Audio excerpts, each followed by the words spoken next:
Samahan niyo akong i-flex ko sa inyo to. Beba, ako na ang magsasabi pag literal o hindi. Okay. May pinagpadala sa atin dito ng perfume. Chocolate scent. Chocolate scent yung pinadala sa atin. For sure, amoy chocolate to. Pero, gusto kong malaman kung long lasting. Ito yung pinaka-packaging niya. Ayan yung pinaka-packaging ng ating perfume. Okay? 60 ml. 60 ml to mga bebs. Oy! Hindi pa ako nag-i-spray, amoy ko na. Rub natin ng konti.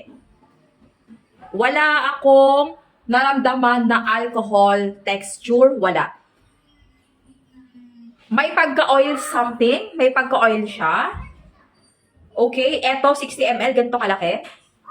Long lasting, mamaya i-update ko kayo kung long lasting. Anong oras na? 1:00, so tatry ko siya hanggang mamayang gabi. Babalikan ko kayo ha. Honest review po tayo dito. Once na mag-check out pala kayo nito, may expiry date to. 2030. Manufactured ng 2025. Expiry date is 2030. Ganun lang naman siya katagal. Okay? Eto, 60 ml, discounted, and ang yellow basket. Kung hindi ka makapag-antay sa update ko, bahala ka. Magbasa ka review regarding for this.